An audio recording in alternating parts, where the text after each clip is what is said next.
In the desert of the American Southwest, a lone rider receives an unmistakable warning. From a creature that could kill him in moments.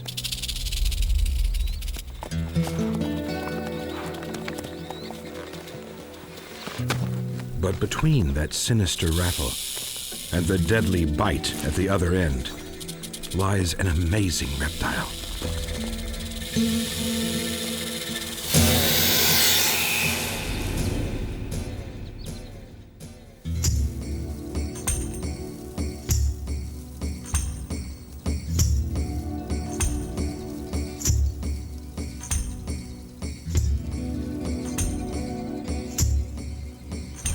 From coast to coast, rattlesnakes, many of them beautifully marked, have inched their way into the Americas and into our lives.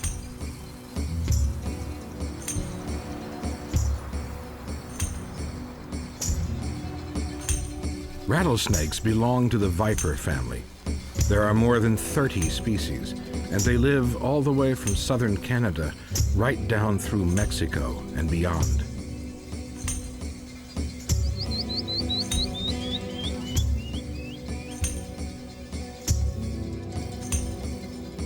A few even thrive on remote islands. But one thing unites them all, the most chilling sound in nature, the rattle.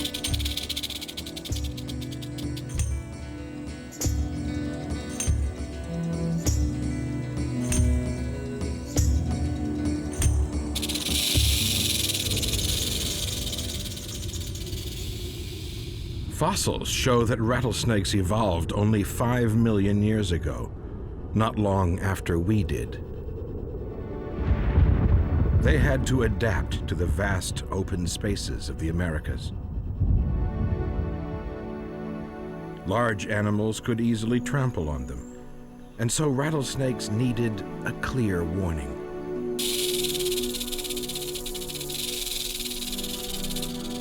This is no false alarm.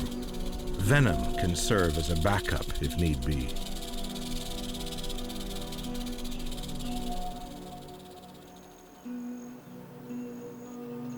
In the deserts of the Southwest, the only shelter is in the ancient rocks that scar the horizon.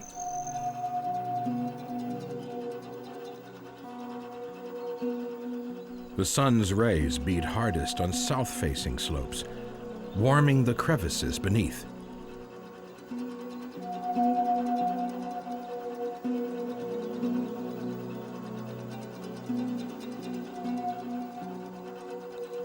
In winter, the rattlesnakes move in.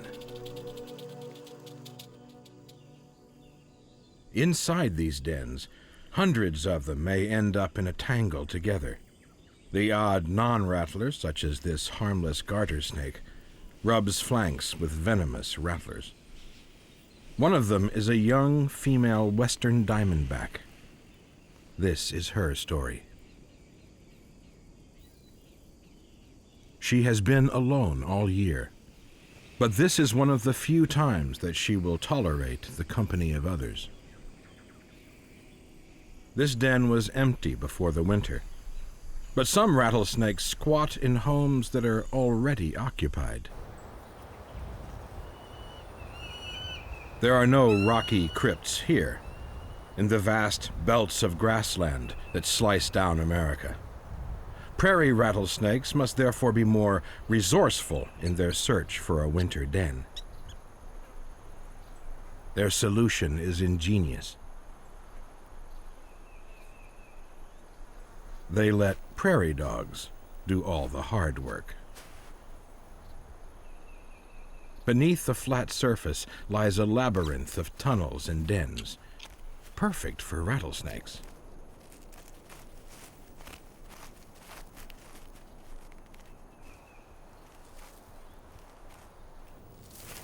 Once in, the snakes, who got there first, are impossible to get rid of. By the time the snakes leave, the prairie dogs will no longer need the burrows as winter shelter.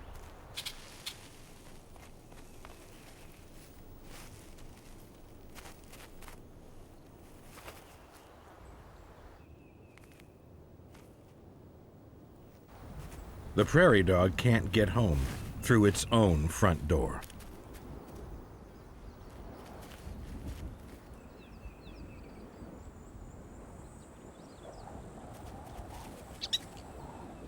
When they come above ground to feed, the prairie dogs have to keep a constant eye out for predators.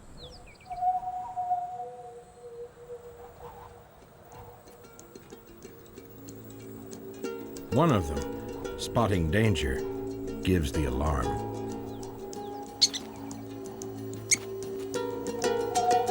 A great horned eagle owl.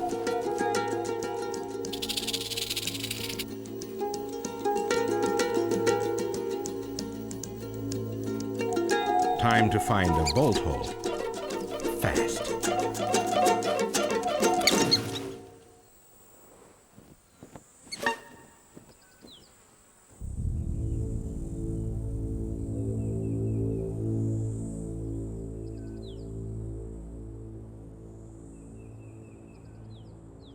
Another enterprising rattlesnake also gets its den built for it by fire.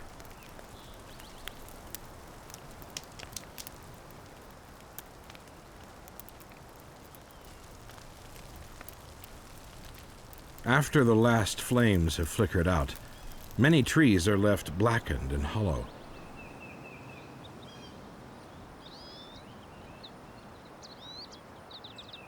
Where roots once invaded the soil, stump holes now house the largest rattlesnake of all, the magnificent eastern diamondback.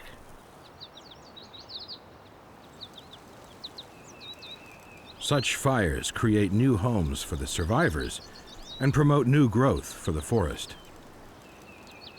But they also exact a cost.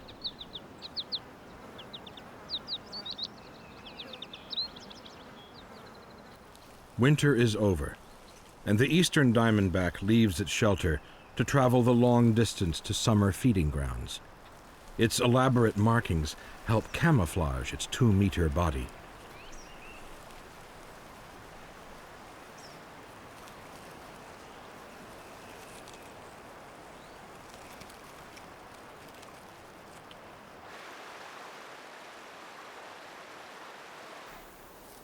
Back in the deserts of the Southwest, spring has coaxed out the flowers.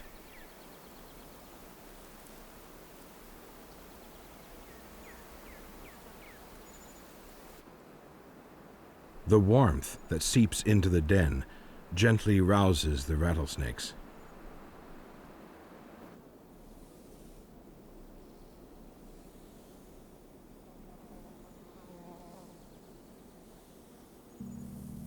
First out is the female diamondback.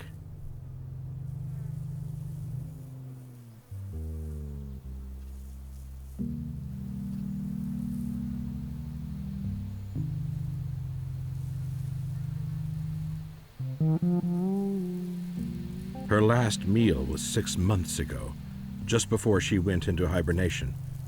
Her energy is ticking away fast. Food is now a priority.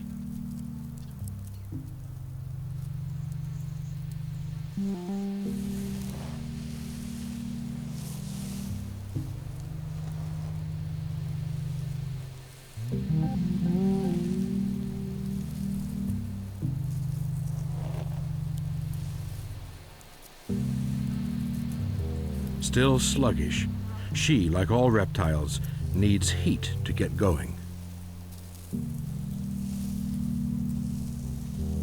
She must be back in top shape by dusk if she's to stand any chance of a meal.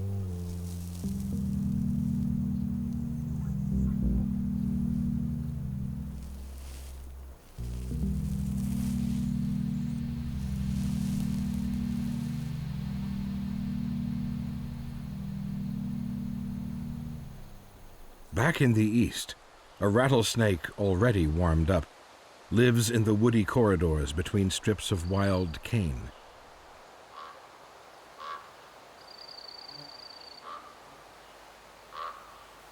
Well disguised among the dappled light and leaf litter lurks the canebrake.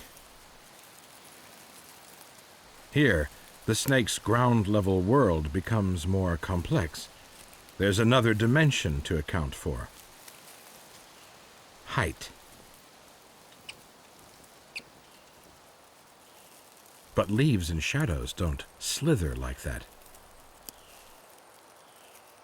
The squirrel spots a suspicious ripple, and with a flick of the tail, tells the snake that it has been seen. The canebrake will just have to wait, motionless, for a less vigilant squirrel. Squirrels would be way too big for many snakes to handle. Here, up in the loose, steep rock slides of the mountains of Arizona, New Mexico, and Mexico, lives a rattlesnake that is barely a foot long. The tiny, ridge-nosed rattlesnake.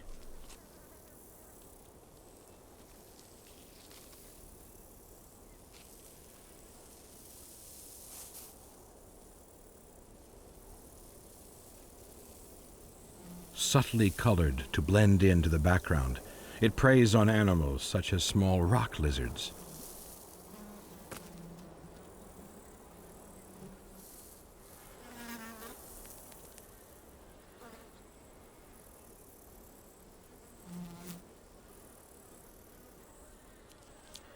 The ridge-nose's narrow, arrow-shaped head lets it squeeze after its prey through even the tightest gaps. But so much about these tiny mountain snakes is still a mystery, partly because they live in such isolated, inaccessible places.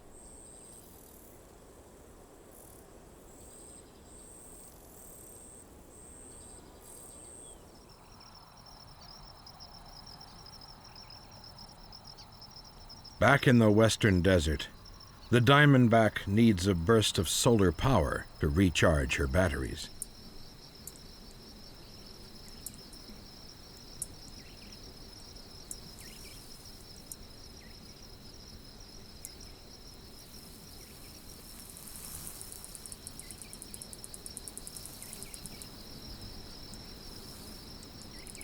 By the time it's dark, her power levels have risen, and she is ready for action. Ready for her first unsuspecting prey, which should be out and about at any moment now.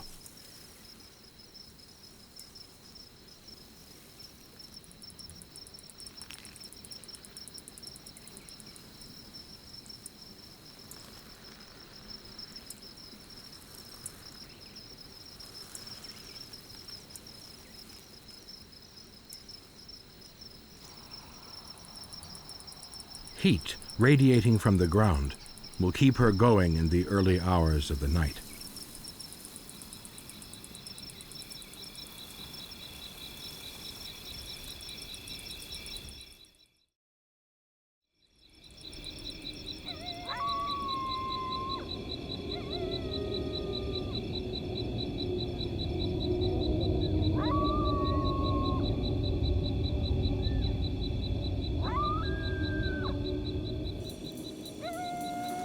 She wastes no time.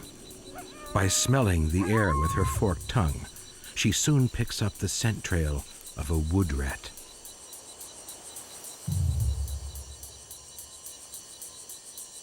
It signposts the way as clearly as a map, straight to the wood rat's nest.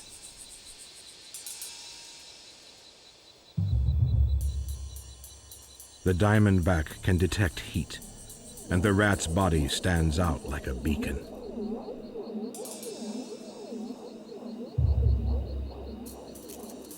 Two pits at the front of her head focus heat onto a grid of thousands of nerves.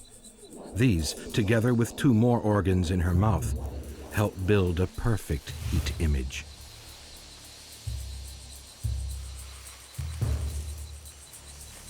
The rat, stalked by such a sophisticated system of sight, smell, and heat, is in serious trouble.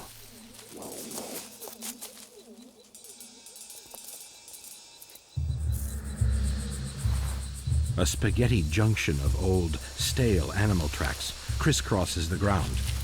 But by using her forked tongue to compare smells, the diamondback easily picks out the rat's fresh trail.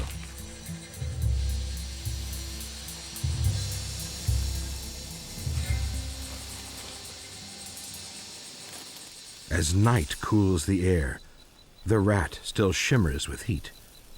The snake can detect even the slightest change in temperature.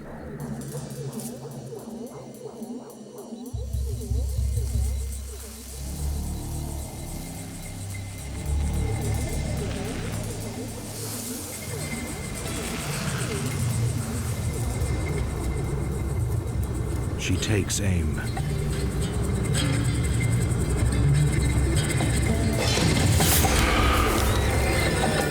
A single stab with her fangs, which are like hinged hypodermic needles, is all it takes.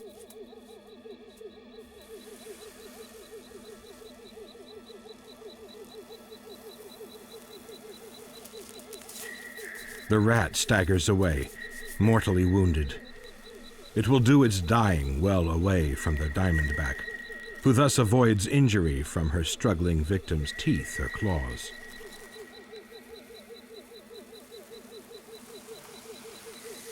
Venom is an ingenious, long-distance chemical weapon. Not only is the rat already dead by the time the snake finds it, but it is also half digested. Venom, which is made from modified saliva, is a rich cocktail of proteins and enzymes that breaks down flesh.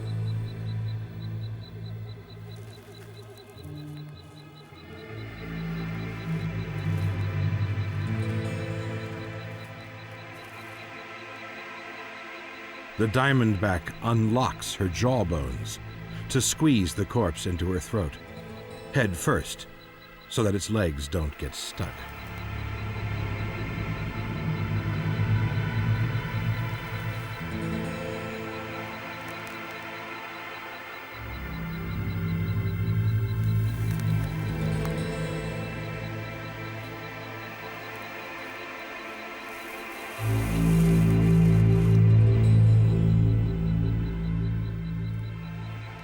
Her fangs help fork it in. With her mouth so full, she can neither get away from danger nor bite in self-defense, and must, for a while, depend on her rattle's reputation alone.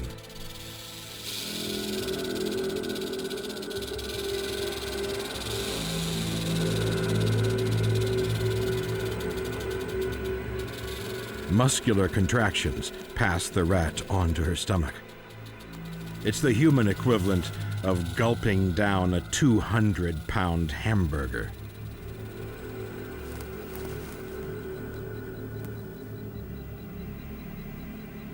A special tube poking from the base of her mouth, the glottis, allows her to breathe in mid-swallow.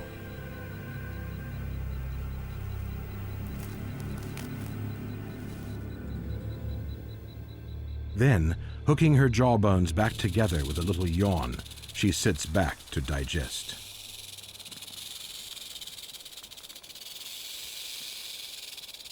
Not a whisker, not a drop of blood is wasted. It's an extremely efficient way to feed.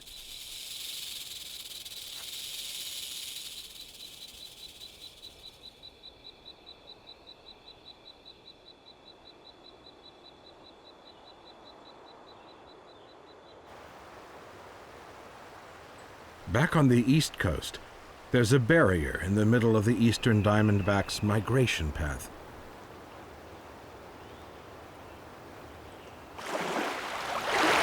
Fortunately, like many snakes, it is a superb swimmer. So good, in fact, that eastern diamondbacks have been found several miles out to sea. Because it doesn't hunt while swimming, this snake, though deadly on land, is harmless in water.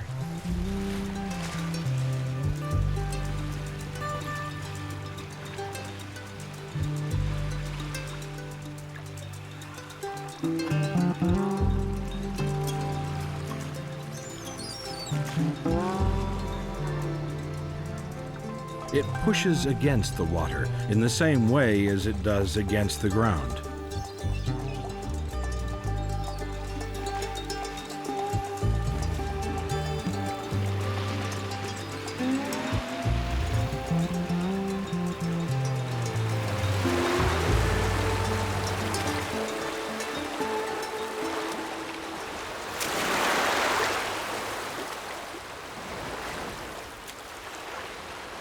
Dry land isn't necessarily any easier to crawl on.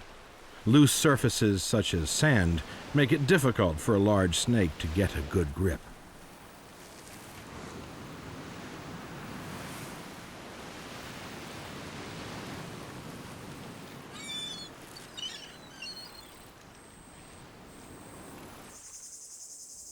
It's a locomotion problem also faced and solved by the sidewinder rattlesnake. In the deserts of the Southwest and Mexico, the sidewinder throws itself in liquid loops across the scorching sand.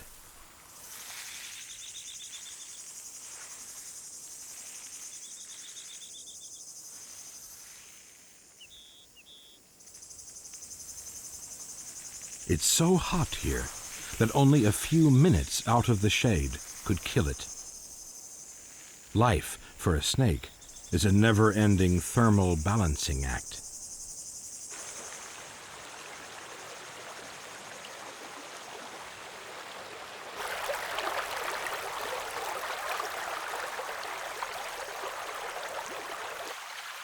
Rattlesnakes get most of the water they need from their prey, but the chance to drink is always welcome.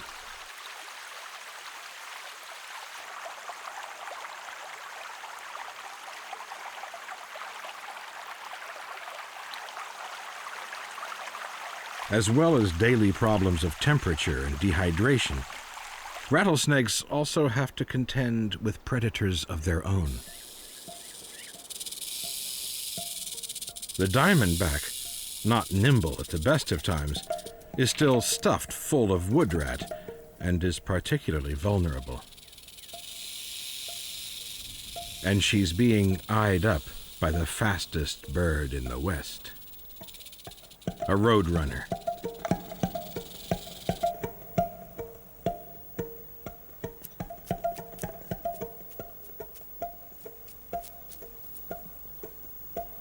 And roadrunners, which belong to the cuckoo family, eat small snakes.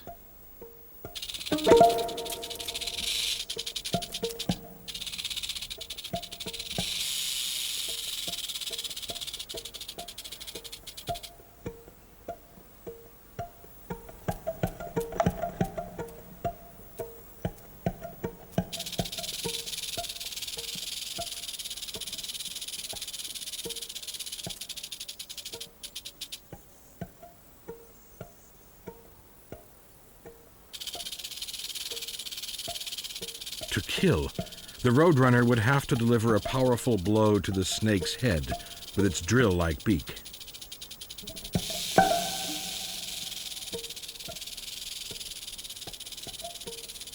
Luckily for the diamondback, she's too big. The bird won't risk it.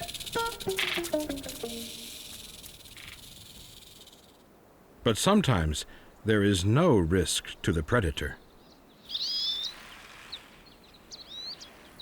The non-venomous common king snake appears to be immune to rattlesnake venom. Its aim is to coil around the diamondback and swallow her alive.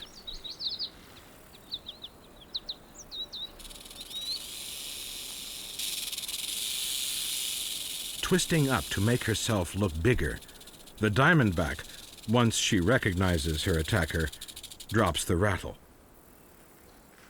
The king snake, like all snakes, is deaf and cannot hear the beat from the diamondback's personal percussion instrument, so there's no point in playing it.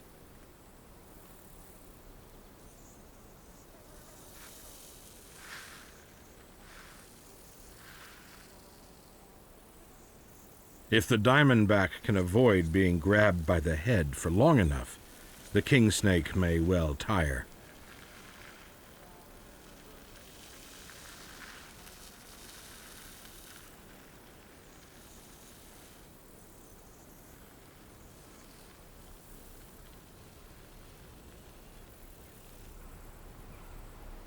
For those that can hear it, the rattle is one of the most effective defenses in nature, giving fair warning in plenty of time.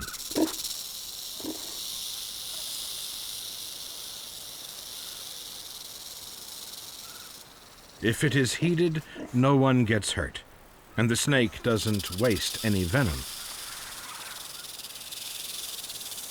If it is ignored, by a peccary, for example, the snake will bite, though often without injecting venom, which it saves for its prey.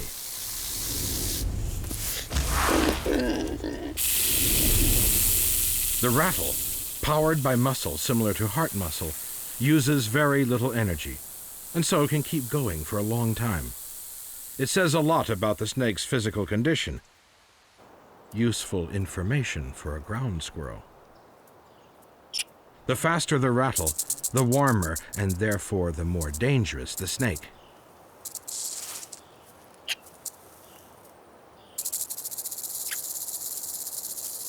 Taking a calculated risk, the squirrel launches into an intimidating display.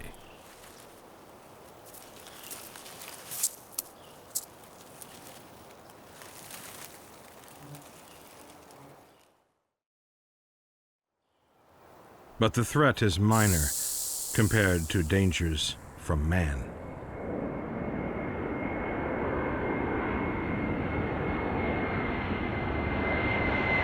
The city of Phoenix is surrounded by knuckles of high rock, home to isolated rattlesnake populations.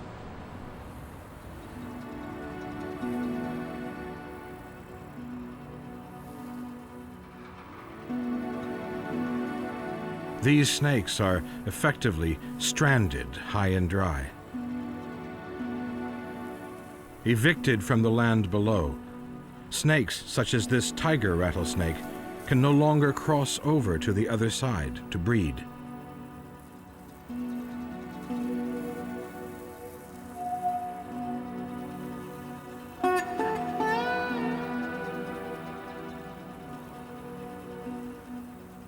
For now, these groups are hanging on, but just barely. Their future is almost certain. Slow but inevitable extinction on these artificial islands.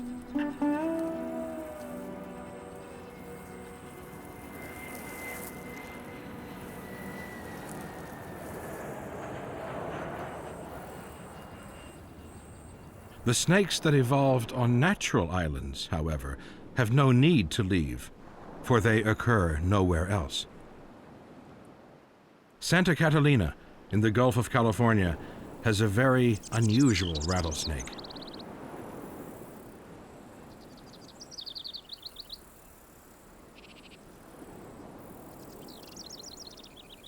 The island teems with small birds.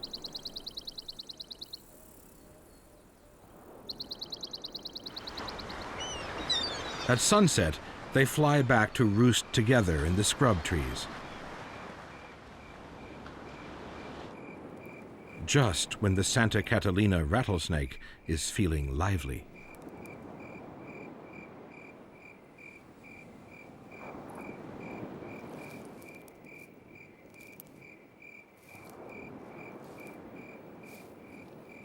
Most rattlesnakes have stocky builds, but this one, in order to reach the birds on the thinnest branches, has an unusually slender, agile body.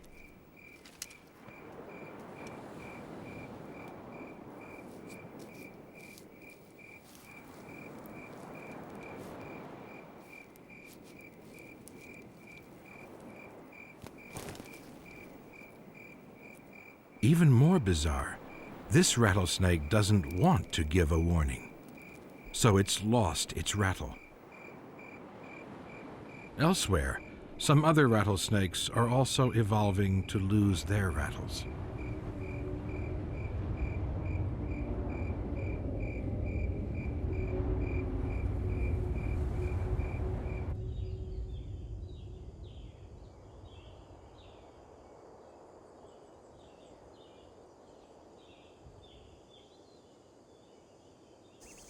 The diamondback has finished digesting her meal.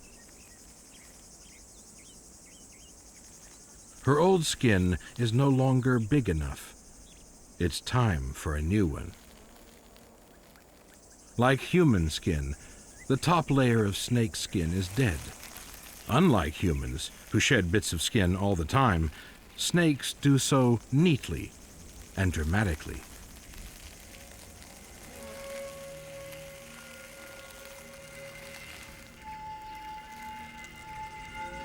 Rubbing against rough rocks helps loosen the old skin around the jaw.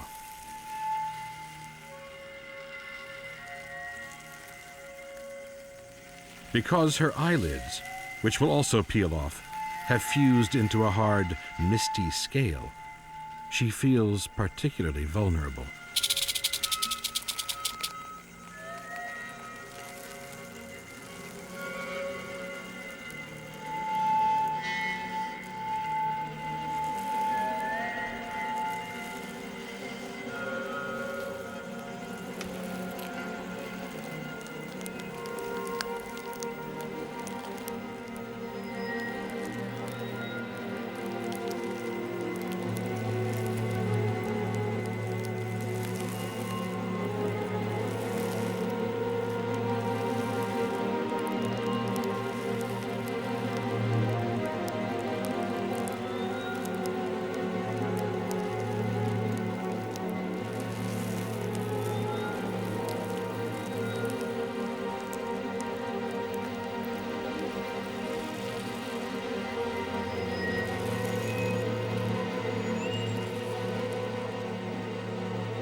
When the last shred of skin pulls away, it reveals a brand new dark link of rattle, nearest to the black and white stripes.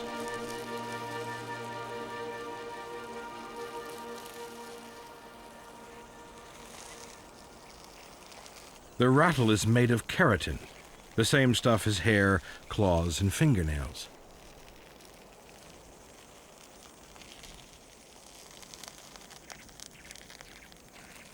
Locking together in a loose figure eight, the segments kink upwards to avoid getting snagged on the ground.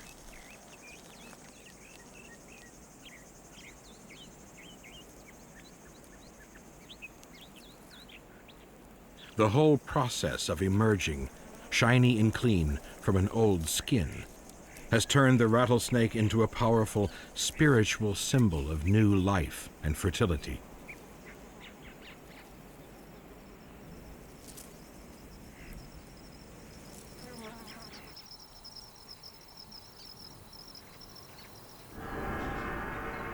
At the ancient Mayan temple of Chichen Itza in Mexico, the steps are bordered by gigantic stone serpents. The tropical rattlesnakes sheltering in the temples were considered sacred.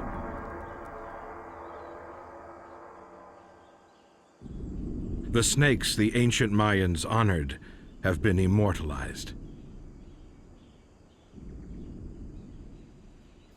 Can you say praise the Lord? If God anoints you to pick a thing up, if it bites you, the Bible don't say it won't bite you. If it bites you, you better... Modern worship uses not symbols, but live snakes. A passage from the Bible urges, "And thou shalt take up serpents." So in Tennessee, members of one evangelical sect do just that.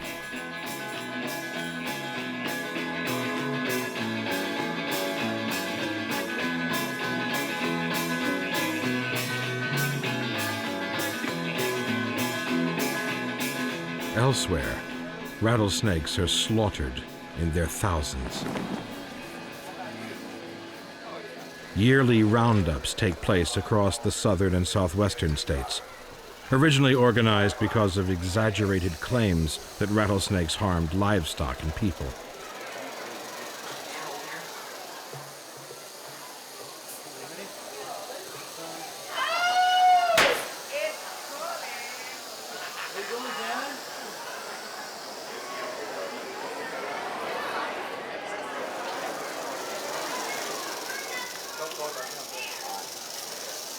Today, the extravaganza is commercial.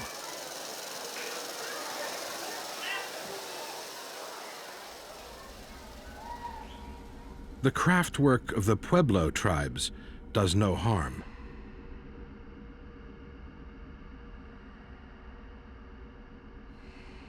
Snakes, and rattlesnakes in particular, continue to be of great ritual importance to the Native Americans.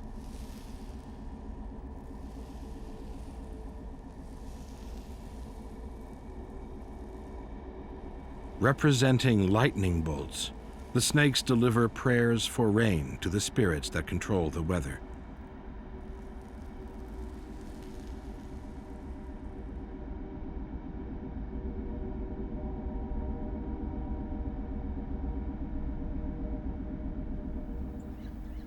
Paradoxically, female rattlesnakes, those symbols of birth, reproduce only once every 2 years.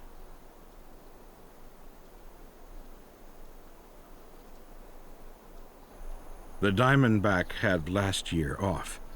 This year, she is fertile again.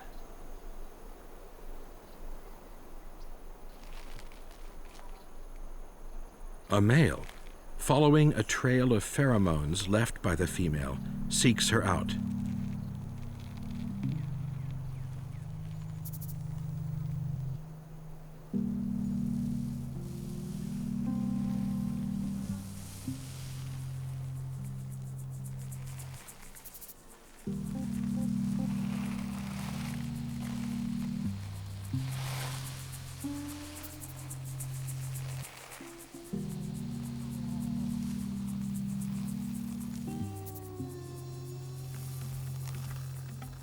To stimulate her, he stretches along her body, rubbing and stroking.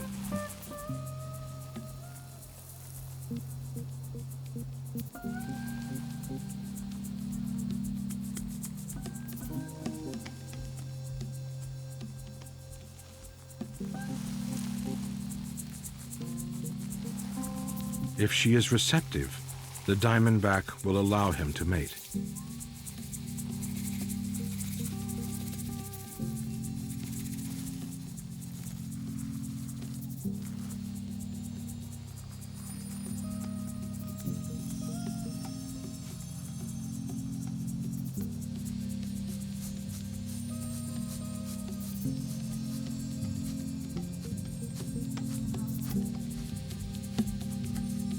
Using one of his 2 reproductive organs, called hemipenes, the male transfers sperm into the female.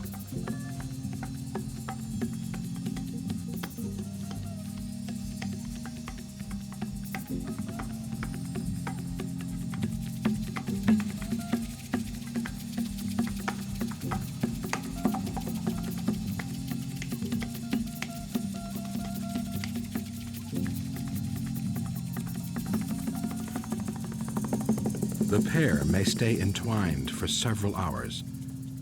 Because these encounters are rare, the diamondback can store the male's sperm until she needs it.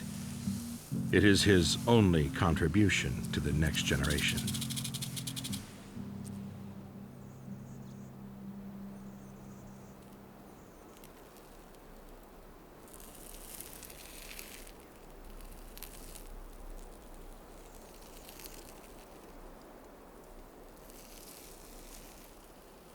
All rattlesnakes give birth to live young, an exhausting task. The diamondback can help speed up the growth of her unborn babies by spending more time in the sun.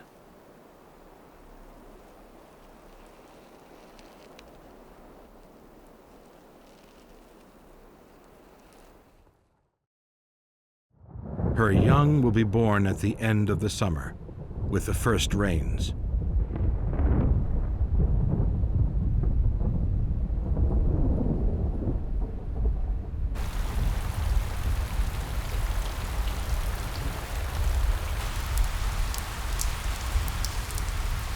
Now the rattlesnakes are at their most active.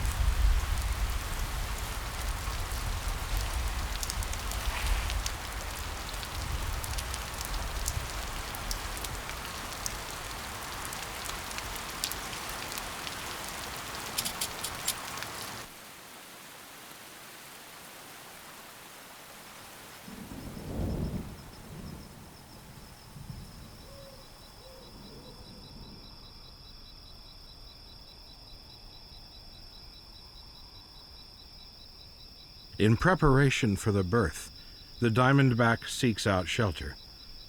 After a gestation of 90 days, the unborn babies are now fully formed and ready to face the world.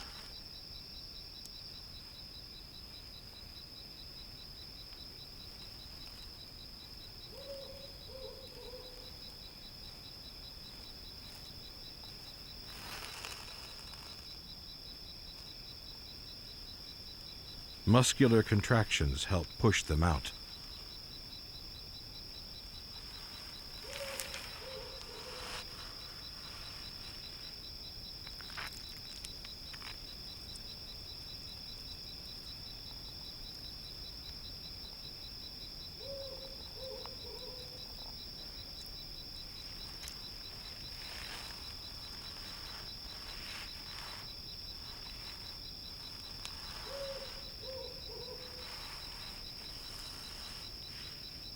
The thin, protective birth sacs, now their only link with their mother, are so fragile that they tear moments after the babies emerge.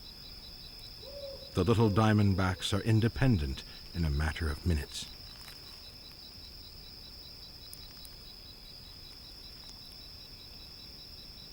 They even have venom, which is just as toxic as that of adult rattlesnakes. There just isn't quite as much of it.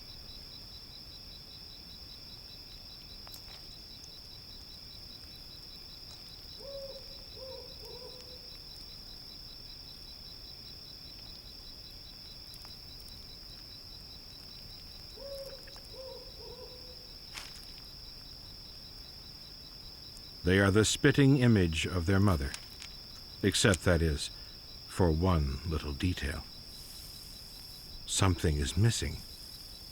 Where there should be a rattle, there is, at the moment, just a little button.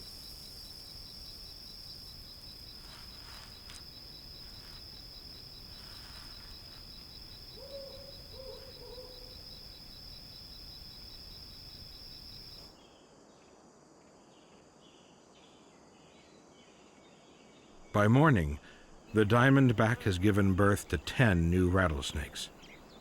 In a country where rodents still cause much crop damage, the young snakes are an important addition to the rat-catcher workforce.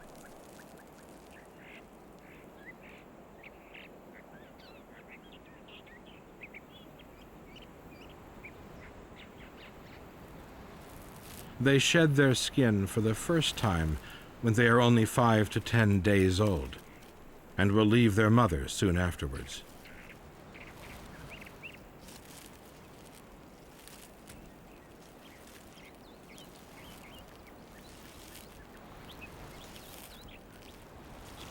These young snakes will not become much of a threat to humans.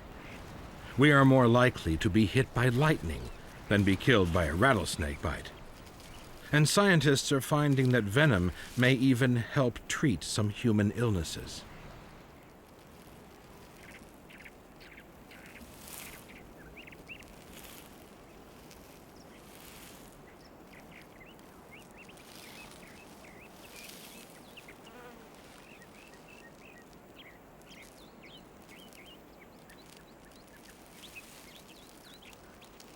After the skin has come away, a horny sheath at the end of the tail is left behind and becomes the first segment of the young snake's rattle. Every time the snake sloughs, several times a year, a new bit of rattle hooks on. The youngster could live for 25 years. But many rattlesnakes won't last that long.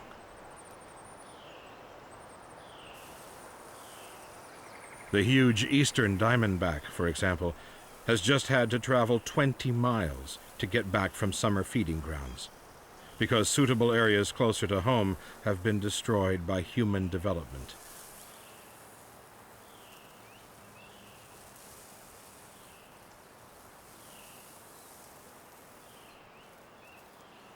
Now, though, it has made it safely back to its familiar winter home.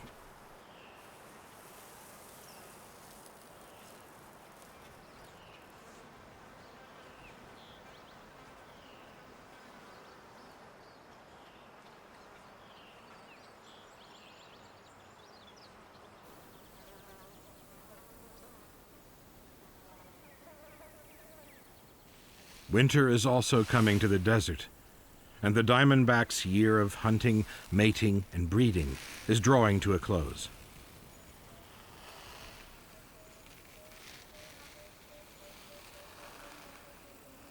By following the sun's curving path across the sky in the morning and afternoon, she is able to make her own path back to the den on a straight, direct route.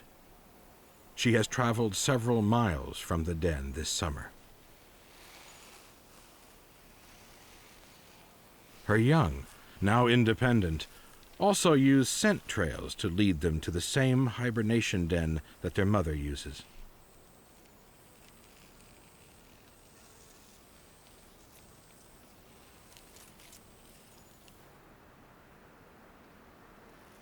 She, however, may not make it back.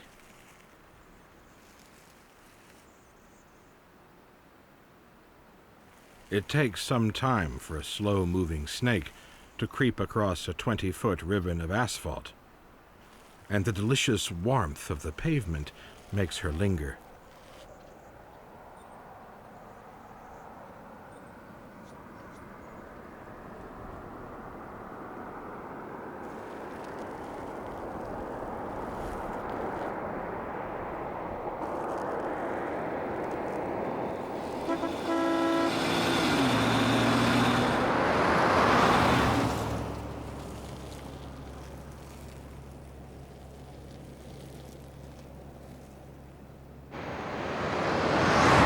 For hundreds of rattlesnakes each year, the middle of the road is the end of the road.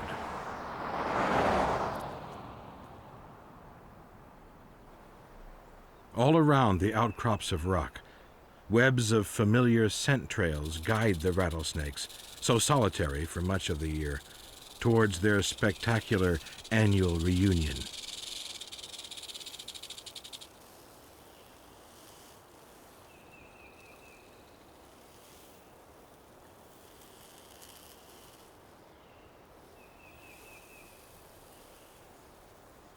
Outside the den, early arrivals have time to catch the last of the year's sun.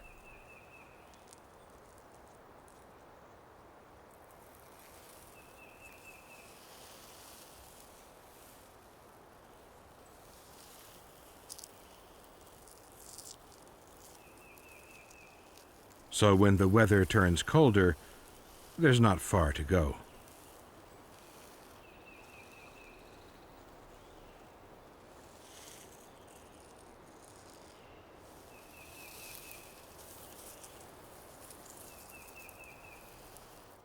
Having released them in the spring, the den now draws the same snakes back to its warm, sheltered core.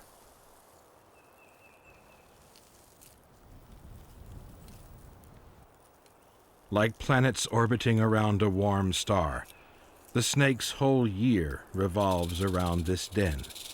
Without it, the diamondback and the others would perish.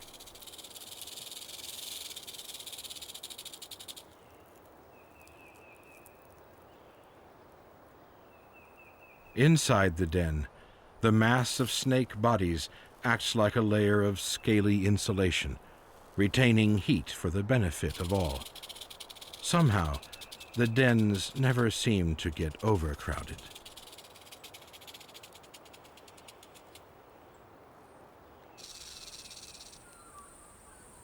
Favorite dens may have been in use for hundreds of years, passed on each year to the next generation of youngsters.